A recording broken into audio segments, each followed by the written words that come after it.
Donc voilà, alors avec ce modèle Afro Curl ou Jerry Curl, vous pouvez aussi les transformer en twist, alors tissage twist, hein, comme on fait avec des tissages classiques et puis on twiste les cheveux.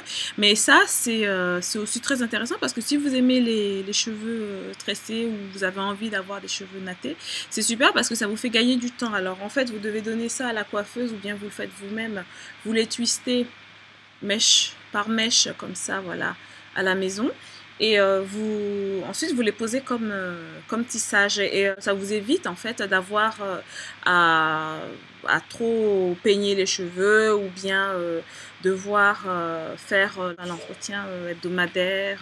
Ça change de modèle. Et puis une fois que vous les avez défaites, vous lavez les cheveux et puis ça reprend sa forme normale. Avec les cheveux bouclés directement comme ça, vous pouvez les twister et laisser les bouts libres, ça ne se défait pas. Donc je vais vous montrer comment j'ai fait le mien. Donc en fait ça vous fait gagner du temps et puis vos cheveux sont toujours très beaux. Quand vous retirez ça, vous lavez vos cheveux et vous les reposez ou vous ne les reposez pas.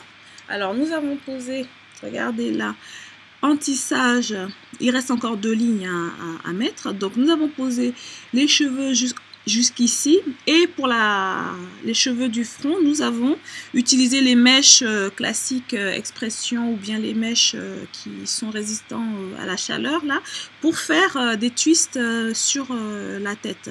Et à la fin, tout à l'heure, vous allez voir que nous allons coudre la première ligne de cheveux twistés sur le tissage afin de bien cacher la ligne de tissage et ensuite on laissera libre les petits cheveux que nous aurons mis devant. Donc voici la tresse en fait qui reste à natter et voici les 2 dernières lignes qui restent à faire. Donc on va voir ça tout à l'heure à la fin. Alors voilà, ça y est, j'ai enfin fini de souffrir. Alors voilà un petit peu ce que ça donne vu d'en haut, hein, vu du dessus. Vous voyez qu'on a fini la dernière trame de tissage et nous avons cousu dessus une à une les nattes qui étaient juste devant pour cacher un petit peu la partie tissage.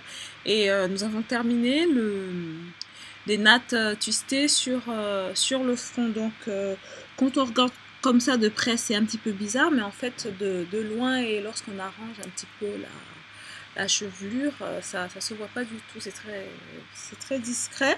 Et donc pour le devant, nous avons utilisé des mèches simples expression que je vais plus tard boucler. Donc on les met comme ça sur un bigoudi, on trempe dans l'eau chaude et ça leur donnera cette forme bouclée qui ira avec. Donc voici une idée de comment utiliser aussi vos mèches brésiliennes, vos cheveux vierges ou les natter. Vous pouvez faire des nattes à 3 branches. L'avantage de celui-ci, c'est que ce sont des mèches qui sont toujours en parfait état. Ça ne s'abîme pas. Vous défaites, vous les lavez. Vous n'avez pas besoin de renatter. Vous pouvez laisser les nattes et faire le shampoing avec et puis les reposer. Tout ce que vous avez à faire, c'est juste refaire les nattes sur le devant. Et puis vous reposez votre tissage natté. Et c'est toujours très joli, c'est en parfait état, ça ne change pas. Voilà. Donc ça, c'était l'idée de la soirée.